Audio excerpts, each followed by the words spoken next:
I guess tonight does have a different meaning because I hit the button at 10:30. I've been talking for 30 minutes and it wasn't live.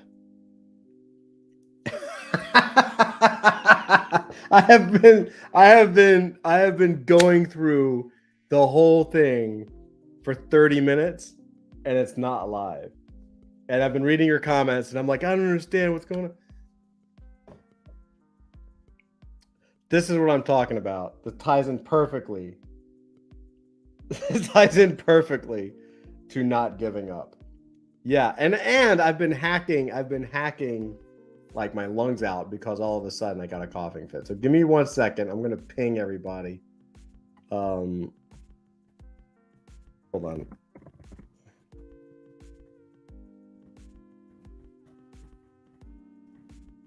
Oh my God.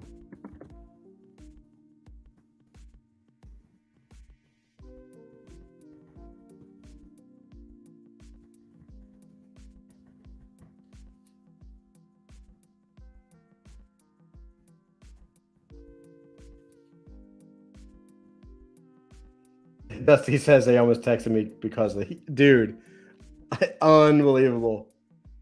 So I don't know if this is gonna happen tonight now because I totally botched it. Oh my God, it's so funny. Hold on, face palm. Yeah, I need a face palm emoji. There you go. Load view. Oh my God. Yeah, dude. Next time feel free to text me. I hit the countdown clock and I went right into it, and like I didn't notice that it wasn't live. I didn't notice it wasn't live. Now I gotta figure out, like, do I continue with this? Do I start over? Or do we just cut it and go to the games? Dusty, what do you think, Ben? I think it's just you and me on there. So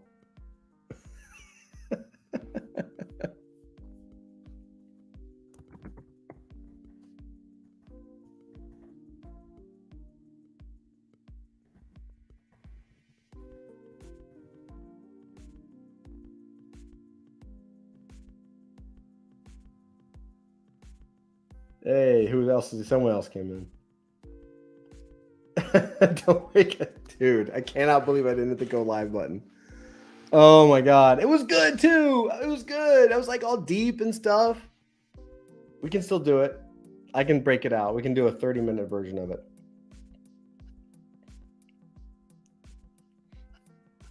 Here, I'm gonna put on. I'm on live now. If anyone wants to pop on, if not, we can do this tomorrow because like, it's so stupid. You know what? I should probably just do it and just not give up. Right? It's about not giving up. Although I have had a cough. It's been crazy. Let me see.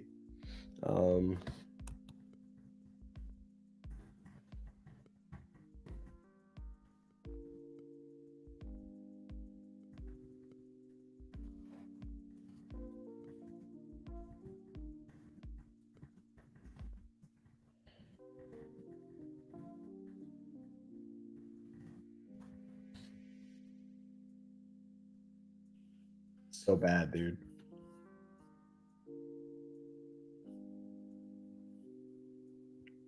Don't give up, Bad Kitty says. I'm not. I won't ever.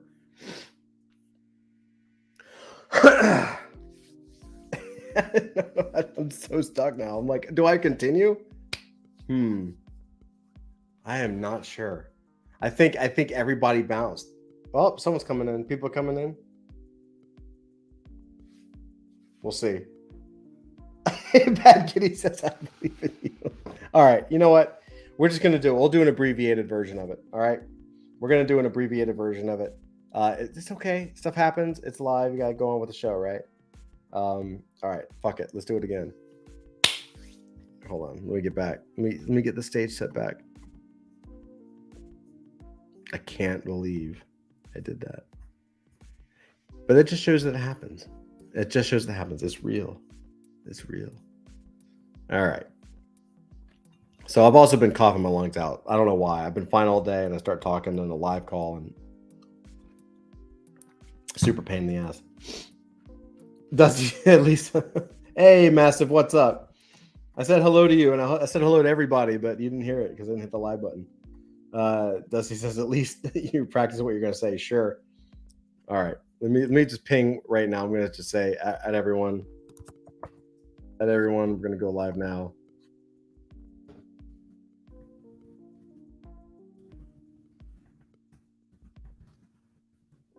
And we'll just start it.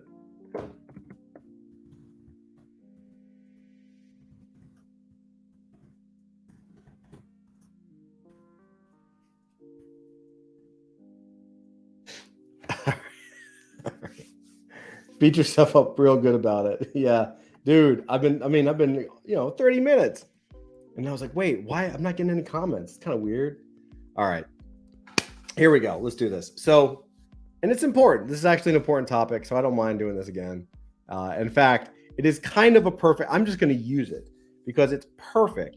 It is a perfect synonym, metaphor, symbol for what's going on in the market. And the whole point of tonight is to understand that there's a bear out there right now. There's a lot of negative sentiment. Everything out there is kind of trash, and it's okay. The thing you can't do is you can't give up. You can't stop. You have to keep going. So the reason I bring this up is because we had some people in Discord today. Carrots was mentioning that, Azuki with last week kind of, he said, put a pretty big dagger in any shred of hope he had left for the space. He said there are a couple of projects left that I will hold long term because I like the idea or the art, and the team seems legit. AF is one of them. Booyah. But I'm pretty down on everything in the space right now, not even factoring in prices. And Dusty actually said the same kind of thing. He said, I won't lie, there are times I've struggled with a space. Sometimes it feels like greed is the driving force, and it's about fast money and nobody really gives an S, right? And then he kind of says recently, though, he's seen some projects that made him change his mind. And that's true. There's some really good stuff going on in the space. Interestingly, as a little bit of a sidebar, it seems like the projects, and this is not just to justify anything, or say that we're on the right track as well, although I think we are.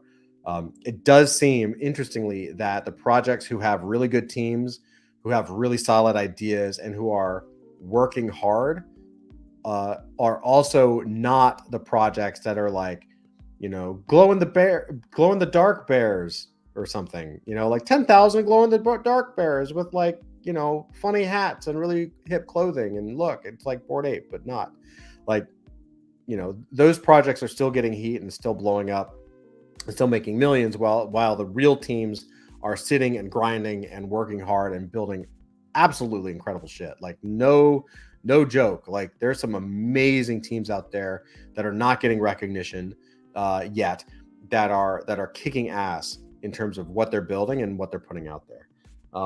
So I think it's just sort of the way. I think we're getting past the hype cycle. I think this is negative, and the bear market is pushing people out, that's what bear markets do. But I think if you take a long view of it, it may be, I think it's a good thing, because it may be that this is the first instance of maybe getting past that hype cycle, or that, we're in the early adopter phase for sure. Like we're going to be in the early adopter phase probably for another 2 or 3 years at least. Just because there's so many people on the planet and so few wallets right now in comparison. But we may be past the hype cycle of the early adopter phase, and that's awesome. That is fantastic. That's exactly where we want to be. By the way, let me know if I'm hitting the right mic. I usually cough and then like Dusty laughs at me because I hit the wrong button. Hey, thanks everybody for showing back up. I apologize for hitting for preaching into the ether without hitting the go live button. Anyway, so I found this article, and it was just talking about missed opportunities, and it got me thinking on a few things. So I'm going to read it really quick, and we'll go through it, and I want to share it with you. Oh, and I'm going to share the wrong screen because that's the kind of night we're having. Let's do this. There you go. No spoilers. Nope, that's not the right screen again. Good Lord, Todd. One day I'm gonna click the right screen and know what the hell I'm doing. Awesome. All right. So this is from xlawyer.eth. Dusty says, Dusty says, dang it, that's when we released the secret. Too bad he wasn't live. We're short on time now. Yeah. Sorry, guys. I released the big reveal about what's coming next, and oh well. Too bad. We'll do it next time. So xlawyer.eth says, Steve Jobs returned to Apple as CEO in January of 1997. I was in high school, but I knew about Apple. So I asked my dad to buy some AAPL, the Apple stock. He did, $10K in a custodial account, somewhere around a split adjusted 15 cents. I sold it all when it doubled. Had I held it, it would now be worth about 10 mil. I'm doing just fine today, but 10 million would be nice. In 2013, I was having lunch with a friend. I remember the conversation vividly. I could take you to the exact table we were at. We were discussing Bitcoin and thought it was really cool. We thought it had a future, but at around $300, we missed the boat. I didn't buy. In 2014, I was having lunch with the first partner I ever worked for, in fact, the only. Tesla earnings came out and we thought electric cars were cool. He bought a Chevy Volt. I didn't buy a Tesla stock. A lot of people have these stories, investments made and sold too soon, ideas for trades that were never made, and even strong conviction plays that turned into nothing. In this thread, Punk6529 shares some of his ups and downs and gives some amazing advice on surviving and life. In this thread, Lupify talks about some of his fumbles, and I've read those before. He's lost about 7 to 8 figures in investment opportunities. DeesFi made the first real money in his life just out of college and then lost it all. Every single person that you know to be a successful person has fallen again and again and missed dozens of opportunities. Every single brilliant investor and trader that you know has missed massive trades and opportunities and had giant losses. Those misses and failures unite us. But there's another thing that also unites us. We did not give up. The markets are terrible. The fear is so thick you could cut it with a knife. There is deep uncertainty of what will happen next. It's okay to be a bit worried and to think about what happens next. You wouldn't be human if you didn't. But don't dwell on it. Don't let it consume you. There's no relief there. There's just more fear and uncertainty, and it will build and compound and swell until it consumes your every thought, and you will be miserable, and you will make those you love miserable too. There's no reason to be miserable. You are alive. In front of you are endless opportunities. This tweet, in a great thread by Sahil Bloom, shows how many opportunities are still before you. And I absolutely love this image. Let me mute for 1 minute. Darn cough. But I thought this was a great description, great visual. You're born and you have this life path. You have a million different choices, and you chose the choices you chose, and therefore you are here, your life today. And in front of you, you have just as many, if not more, choices as you move forward. And you know, everything you choose to do, you know, reflects on who you are as a person and where you go. Like, I didn't have to move out of the city and buy this house. I didn't have to go into art as a kid. I didn't have to help launch adult fantasy, right? Like, we could have done a million different things, but we chose what we chose. And it's a beautiful thing. It's absolutely unbelievably wonderful. It's a really cool thing. Around you is a whole world full of wonders that are waiting to be discovered. Near you are friends and relatives who love you. Even if you think you are alone, you are not. You are here in a place full of compassionate people who care about you and want you to be happy. In your bones is the strength to move on and live your life. In your mind are lessons learned. And if you're a good person, in your heart is love and compassion. So I say again, every successful investor and trader, every successful person has missed opportunities, lost money, and been where you are sitting today. So we are all united. The only question remaining is, will you also be united with us in not giving up? And then I added this because it inspired me, a story that my grandfather told me many times while he was here with us. So my grandfather once had a client come his way looking for investment. The investor said, or the person looking for investment said, quote, "A new way to keep soda pop colder longer for a fraction of the price." They were sold in glass bottles at the time. Grandpa politely turned it down and thought it was silly. The invention, the aluminum can. And I think all of us, we all have stories like this, or we know people who do have stories like this. I remember distinctly in 2014. My years are always off, but I think it was 2014. I was in a bar in Manhattan, and I was having drinks with a friend of mine in the toy industry, the designer toy industry, and we were talking about Bitcoin and all that kind of stuff. I was like, man, yeah, I thought about it, but I can't afford it, and I don't know, I wasn't really into it. And he started talking about this meme coin that came out. It was kind of like a comedy coin called Dogecoin. And, we just were drinking. And I think at the time, like, Dogecoin was like point, and then had a whole bunch of zeros in front of it before it hit that one. You know what I mean? It was like 0.00 whatever, however many zeros. It was super dirt cheap.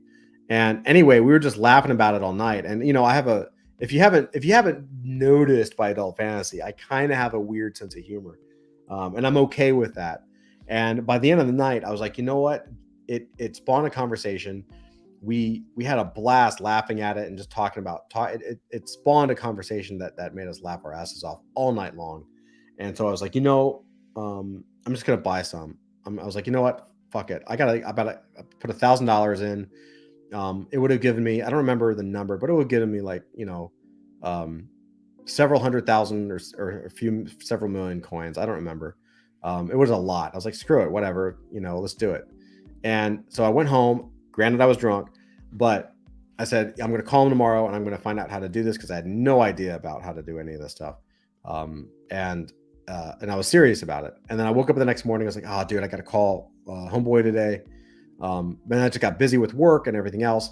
But I kept it in my head. And then that Friday, almost a week later, I was like, I got to call him this weekend. And of course I didn't.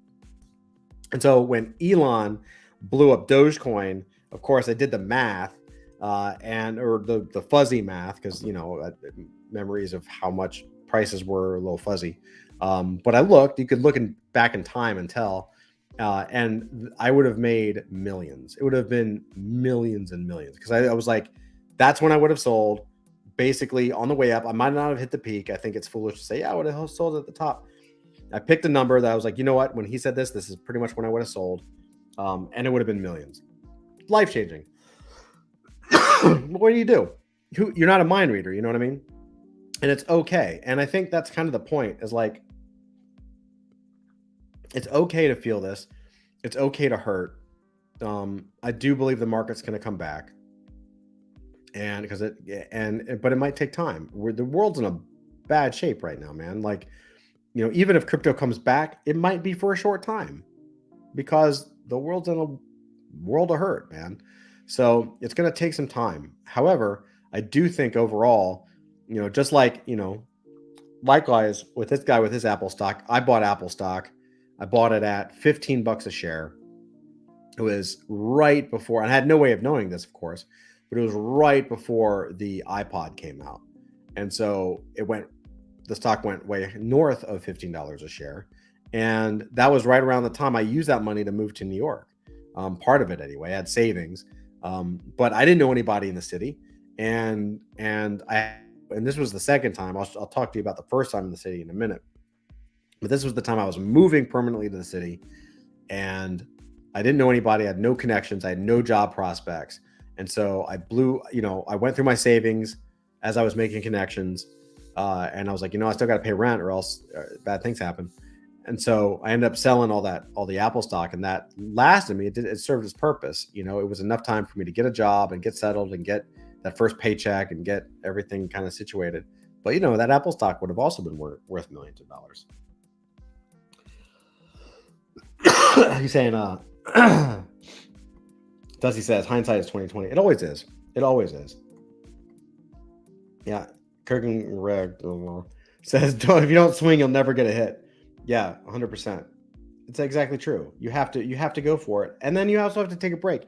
Again, the reason my Apple stock went well, and the reason why a lot of the stocks that I used to have went well, is because I would buy it and I would just forget about it. Like, not actually forget about it, but I would just put it out of my mind. I'd be like, okay, cool. as long as the company doesn't go under, like I'm good. I'm just gonna. Now it's not like I wasn't exactly like, Mr. Day Trader with it or anything. So I just let it ride, and it worked. Doesn't mean it's always going to work. I mean, if a market could have crashed, I could have lost everything, right? But you just have to do the best you can. And likewise, I want to share this with you guys. This will be a short one, but let's see. I'm gonna give you kind of the alternate view, because a lot of this is about like, hey, I could have made millions, and I didn't. So don't give up, which is cool. But there's another perspective on this as well, right? Some of you may have seen this before. All right. So can you guys see this picture okay? So this is a picture of my home. When I came to New York in the late 90s for the first time, it was 1998, and I was homeless. And I was able to only take a shower. I mean, homeless. Like I had no home, no money, dead broke. I was able to take a shower once every 3 weeks at a place called the Carmine Recreation Center. It's no joke. Like it was a free, kind of like a YMCA place, and it was $15 for the year, and that's about what I had. So I gave him $15, and I was able to take a shower, public. It's like a public shower. So it was like me and a bunch of bums, and I could only make it over that way like once every couple of weeks because it was not near where I was staying. And what this is this is where I was staying. You'll notice a couple things. First, this is the room, meaning there wasn't a second room. There was no den, there was no kitchen, there was no bathroom, there's no sink. There's nothing of that. Everything that I found in here, I found on the street. So those black pillows that you see right there in the center, those I found on Fifth Avenue, and they're leather. It's like black leather, and they were from like a really swanky looking couch, and that was my bed. So I took those at night. I moved the chair over to where I took the photo, right? So I moved the chair over to where the photo was taken.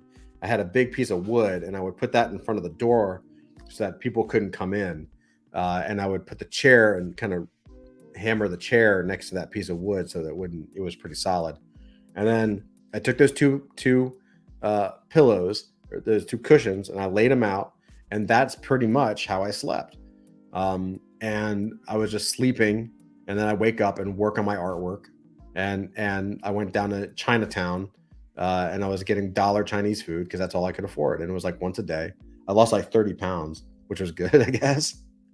The best diet is like a starvation homeless diet.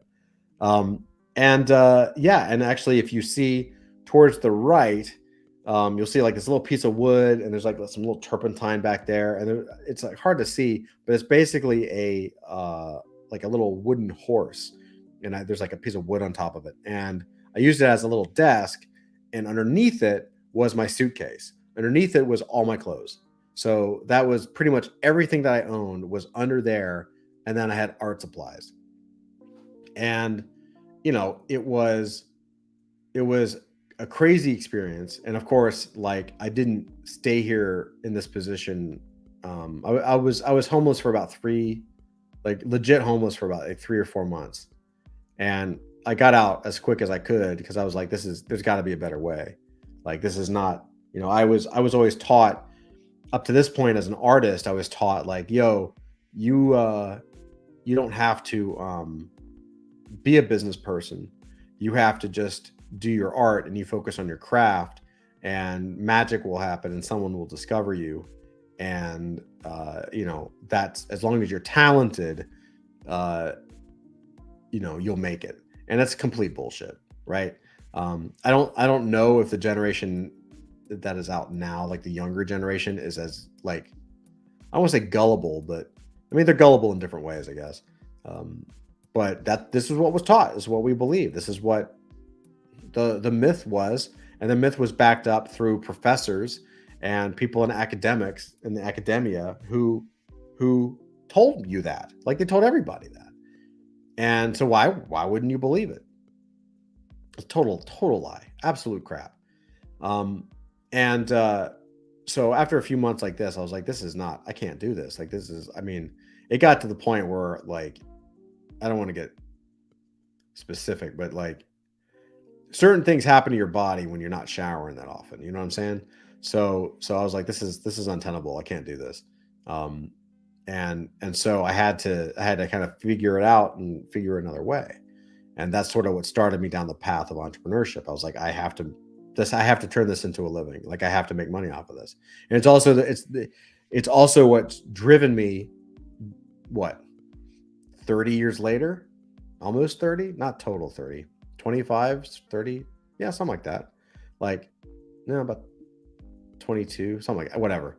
Decades later, it's the same thing that's driven me to my life mission now, right? That artists and creative people and talented people should be able to at least have the opportunity to create and share what they make with the world, and have the opportunity to build that audience that's going to support them so that they can survive and they can make what it is they were destined to make. And I think with Web3, we get the opportunity to do that as a community, which is brilliant. It's never happened before, right? Never happened before. So, not at least not like this. And you know, it's also interesting that this kind of stuff changes you. Like, I'll tell you an interesting negative about this. So it definitely gave me the whole not giving up thing, right? You're like, well, the good news, it's a weird thing. When you know how low you can get, you almost have a superpower, and that as you move away from it, you know how far you are away from it, right? Like I've met bankers who made mid 6 figures a year or 7 figures a year, and they lose a couple accounts and they're seriously suicidal, right? They have like millions in the bank, but they lost this one thing and they think their life is over. And they really do. Like they really are like, I mean, you've seen it. People, there have been plenty of bankers and Wall Street guys that screw up, lose a lot, lose everything, or they think they lose everything, and jump off a roof. And so it's a weird thing to know where the floor is and know exactly how far away you are from it. It can be a good thing in that you have confidence. It gave me a tremendous amount of confidence because I was like, well, I'm not going to go back. And it was a motivator because I kept pushing so that I would move farther and farther away from this. And at the same time, it had a weird effect where as I got further away from it, I had to make sure that I kept my foot on the accelerator, right? Because there's no chance in my life that I'll ever be at this position again, right? Like it won't happen for a number of reasons, right? Like even if I lost every penny that I had today, I would never be back in this situation. Like there wouldn't, it's not possible. So you also have to make sure that you keep the motivation going and that you don't give up so that you can keep growing and developing as a person, right? Does this make sense? Hey, what's up, Casper? How are you? Welcome. What's up, brother? Does this make sense, guys? So I'm basically, you know, I know with Azuki last week and then Terra Luna and then, you know, the market is trash and then the stock market is trash and global supply chain is crap and the food shortage is coming and all the crap that's about to hit. It doesn't matter. Like, it's going to hurt if you're not prepared. Even if you are prepared, it may still get you. But it ain't the end. It's still the first inning. And you have to keep the faith and remember that, one, you can do this. And two, there are other people out here who aren't going to quit either. So you're not alone in getting hit. You're not alone in feeling the pain. and you're not alone in not giving up. There are a lot of us out here that are just never going to quit. You know what I mean? So you have to find those projects. You know, there are plenty of them out there. I think there are a few out there right now that are going to be around in 10 years, right? And I'm not just talking about the big, giant monster projects. I'm not convinced that those projects are going to be around in 10 years. I think CryptoPunks will, because it's historic. Bored Ape, I don't know. But there are smaller projects that are the size of Adult Fantasy, that are kicking ass and taking names. And I think this is one of the reasons why we're doing these AMAs, is to find these other companies as best we can, and these other projects and these other founders who, no matter how many challenges they face, are still going to be here, right? So it's the opportunity of a lifetime. And part of that is accepting the risk of markets like today. If it wasn't if the opportunity wasn't this big, it wouldn't be as risky. You know what I mean? And that's just the way it is. You know, there's a lot of other things that you can do other than Web3 and crypto and NFTs. But it ain't as fun. And I certainly haven't met as many cool people.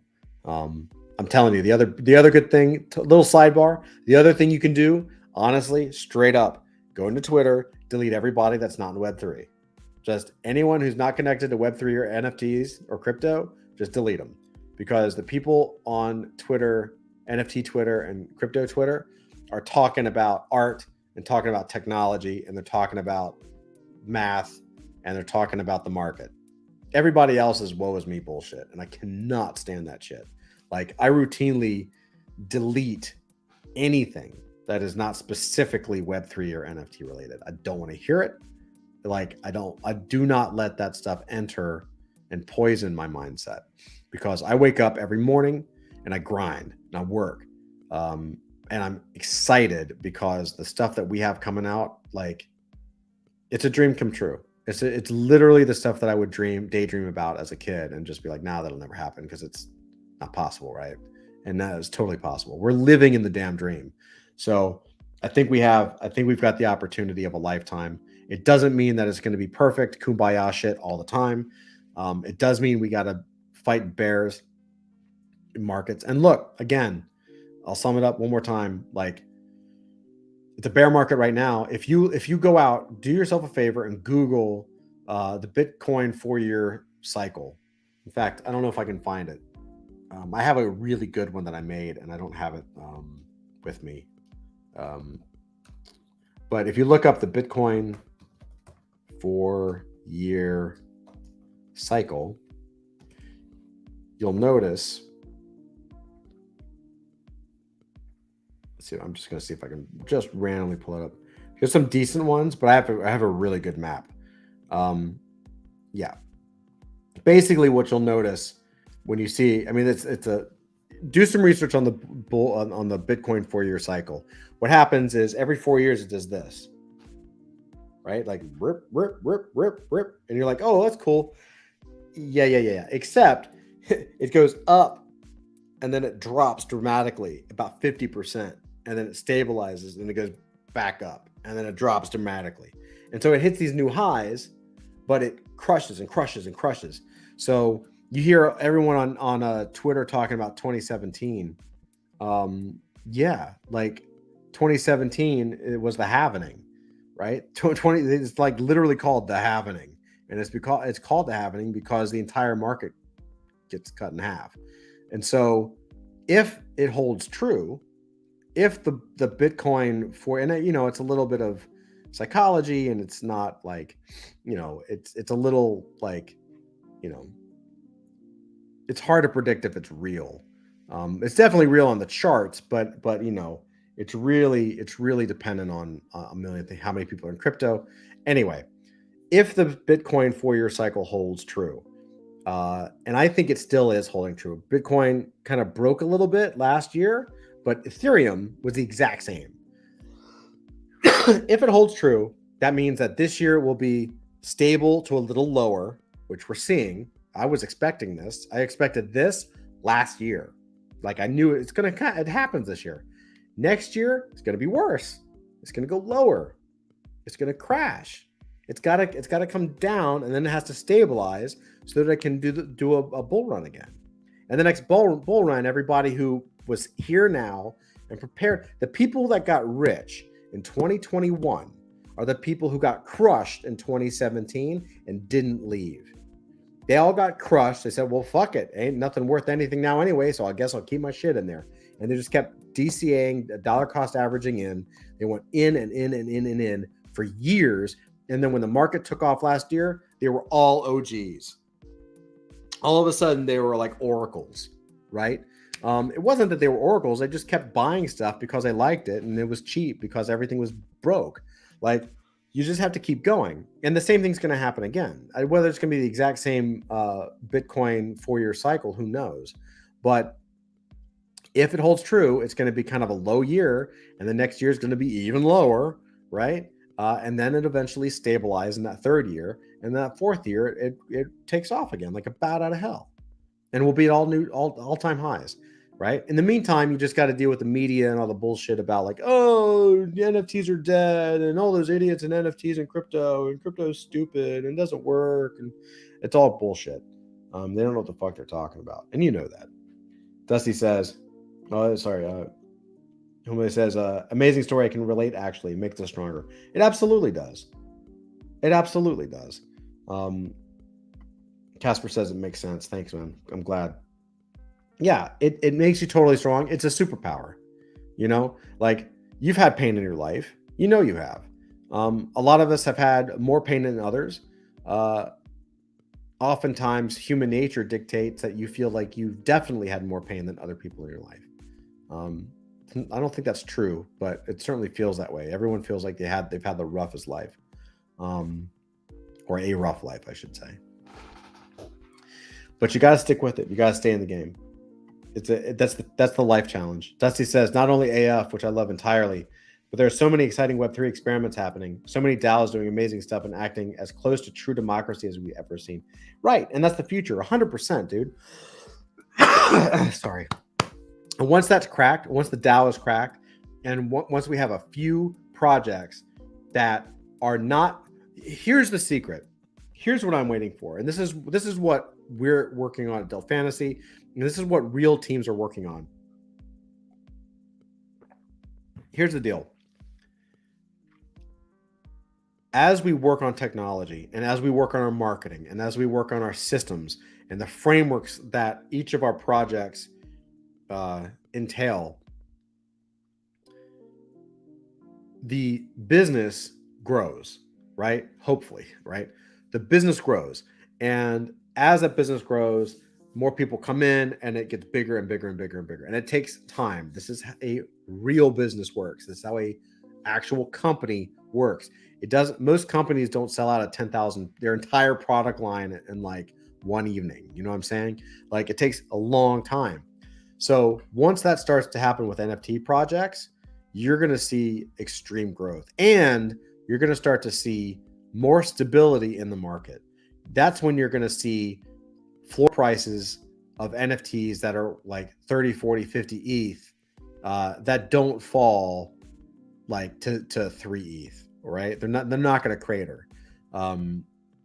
This is also why I think you see something like a CryptoPunks. Like I don't think CryptoPunks will ever fall to like 10 ETH. Like I don't think it'll ever happen. I could be wrong, but I tell you, if it happens, I'll sell my left nut to get one. But but like I don't think it'll happen, because I think it's been around so long now, or long enough now, that people understand its intrinsic value. Like its intrinsic value is locked. And I think for future businesses and for future projects, our job is to make it work regardless of the market. Make it work. Yeah, you're going to take a hit, because that's the way the world works. You know, like, hey, when the market is slow, grocery stores have problems too. You know what I mean? Like everywhere has a problem. But you can still grow. You can still move it forward. You can still take that ball, move it down the field, and fucking put it in the damn goal. Anyway, what's up, Hype? How you doing? Thanks for joining us. As I finally made sure to hit the live button. Anyway, that's what I got for tonight. now that hype is here. Good night, folks. Peace out. See you later. Let's go play some games. Anyway, that's pretty much what I had tonight. It was really a reflection on the market and where we are and where we're going. And you're going to hear a lot of FUD in the coming weeks and months ahead. You're going to hear a lot of shit, dude. It's going to come from everywhere. It's going to come from the markets. It's going to come from Twitter. It's going to come from the media. You just got to have to block it out. You just got to block it out. If you really want to cash out, put it in the USDC and take the summer off. You know what I mean? Do whatever you're going to do. I don't know. Not a financial advisor. But do what you feel is appropriate, but stay in the game. Come back.